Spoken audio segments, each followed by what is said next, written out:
नमस्कार, जी बिजनेस और NCDEF IPF की खास पेशकश कमोडिटी की क्लास में आपका स्वागत है। और आज हम कमोडिटी की क्लास में बात करेंगे कैस्टर की। और कमोडिटी की क्लास का हमारा मकसद ये होता है कि हम आपको कमोडिटी मार्केट के बारे में डिटेल में बताएं और एग्री कमोडिटीज की वो तमाम बारीकियां आपको बताएं, समझाएं जो आपके लिए ट्रेड में जानना समझना जरूरी है। तो आज हम इस कड़ी में बात करने वाले हैं कैस्टर की। और कैस्टर पर बात करने के लिए हमारे साथ एक बेहद खास मेहमान जुड़ रहे हैं, रेडिगर ब्रोकिंग के अभिजीत बनर्जी। अभिजीत जी, बहुत स्वागत है आपका। और चूंकि कैस्टर एक बहुत ही बड़ी कमोडिटी है, आप देखें ट्रेडिंग के लिहाज से, तो मेरा पहला सवाल आपसे यही होगा कि कैस्टर सीड के करंट फंडामेंटल क्या हैं? ओके, देखिए कैस्टर अभी देखा जाए सप्लाई सीजन कंटिन्यूस हो रहा है, जो आवकें हैं कंटिन्यूस हो रही है। अभी चूंकि हार्वेस्टिंग कंप्लीट हुआ है, ये फरवरी से जो मार्च अप्रैल तक का जो होता है ये मेन सप्लाई सीजन होता है, इसलिए बाजार में थोड़ा सा है दबाव बना हुआ है। लेकिन चूंकि अगर हम जैसे इसमें सप्लाई डिमांड ओवरऑल की बात करें तो चूंकि मार्केट ओवरऑल टाइट है, सिचुएशन सिनेरियो धीरे धीरे जो थोड़ा जैसे ओवरऑल हम थोड़ा इसमें सप्लाई डिमांड के बारे में आगे बात करेंगे।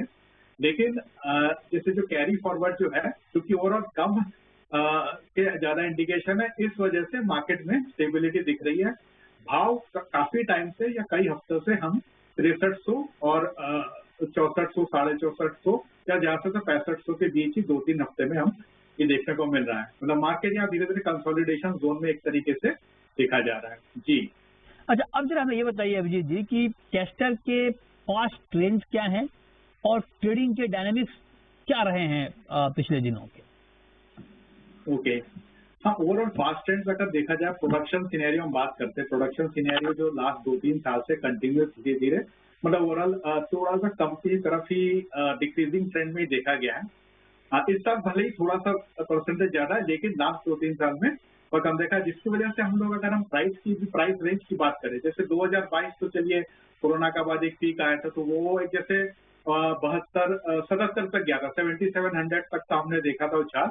लेकिन भाव नीचे 57-58 थे। और लास्ट अगर 2-3 साल का रेंज देखे तो मोटा मोटी आप माने 6,000 to 7,000 लगभग रफली या 5700 to 7,000 लेवल में ट्रेड करता दिखाई दे रहा है। मतलब ओवरऑल एक रेंज जो है, जो लास्ट हम 5-10 साल की बात करें तो रेंज थोड़ा सा ऊपर हो गया है या। और अभी बात करें तो मार्केट जैसे बताया, चूंकि अभी सप्लाई आवक वजह से थोड़ा दबाव बना हुआ है मार्केट में, तो उस वजह से मार्केट कंसोलिडेशन रेंज में है। 6300 और 64-64.5 के बीच मोटा मोटी अभी ट्रेड कर रहा है कैस्टर। ठीक है, तो कैस्टर सीड के फ्यूचर में क्या अपॉर्चुनिटीज, क्या संभावनाएं आपको दिख रही हैं? ओके, तो सबसे पहले इसमें हम सप्लाई डिमांड एस्टिमेट के बारे में बात करेंगे। मार्केट सोर्स से जो एस्टिमेटेड फिगर्स आ रहे हैं, करीब 2 लाख कैरी ओवर जैसे 2025 में था, 2 लाख टन करीब 2025 में था। उसके अगेंस्ट जैसे हम प्रोडक्शन माने करीब 17.5 लाख टन का प्रोडक्शन था, तो 19.5 या 19.55 लाख टन हम लोग मोटा मोटी ले सकते हैं टोटल सप्लाई। और पिछले 2 लाख का कैरी फॉरवर्ड। अब है कि इस साल करीब 9 से 10% हम इजाफा एक्सपेक्ट कर रहे हैं प्रोडक्शन में, लेकिन उसके आगे 2-3% टोटल डिमांड भी ओवरऑल एक्सपेक्टेशन है। खासकर जैसे एक्सपोर्ट का भी सिनेरियो थोड़ा बेटर होता दिखाई दे रहा, क्योंकि देखिए अब रूपी भी कॉम्पिटेटिव है। रूपी चूंकि 90 के ऊपर अभी सस्टेन हो रहा है, तो ऐसे में कॉम्पिटेटिव इंडिया का कॉम्पिटेटिव रहेगा, तो ऐसे में एक्सपोर्ट चांसेस भी ज्यादा बढ़ सकते हैं। खासकर बायो डीजल जो केमिकल्स में कंजम्पशन आउटलुक थोड़ा बेहतर ही आ रहे हैं अभी। तो ऐसे में हाइड्रोजनेटेड जैसे कैस्टर ऑयल हुआ या सल्फ्यूरिक एसिड में कंजम्पशन चांसेस ज्यादा है, तो कैस्टर ऑयल के भी सपोर्ट देखते हुए और प्रोडक्शन और कैरी फॉरवर्ड का भी, कम कैरी फॉरवर्ड का भी देखते हुए मार्केट ओवरऑल लग रहा है कि सिनेरियो इसमें तेजी का अच्छा सिनेरियो रहेगा। और अगर हम इस साल की बात करें तो करीब मान सकते हैं 19 लाख, अगर हम जैसे लास्ट 19 लाख टन मान सकते हैं प्रोडक्शन।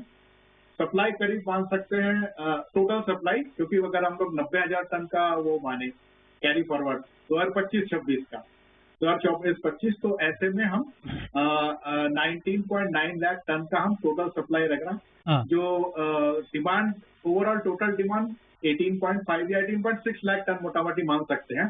तो 85,000 का हम जो अगले साल कैरी फॉरवर्ड लगता चांसेस होंगे। सो 90,000 पिछले साल का कैरी फॉरवर्ड था, और अगर अब नेक्स्ट ईयर का देखें तो तो उसमें हम 85,000 to 80,000 का हम कैरी फॉरवर्ड एक्सपेक्ट कर रहे हैं। सो कैरी फॉरवर्ड कम हो रहा है और डिमांड आउटलुक बेटर है। तो ऐसे में लग रहा है कि अच्छी बाइंग अपॉर्चुनिटीज है, खासकर अभी जो है कि लेवल्स कंसोलिडेट कर रहे हैं, ये काफी अच्छे स्तर पे हैं और इससे नीचे हमें आगे देखने को मिल सकता है।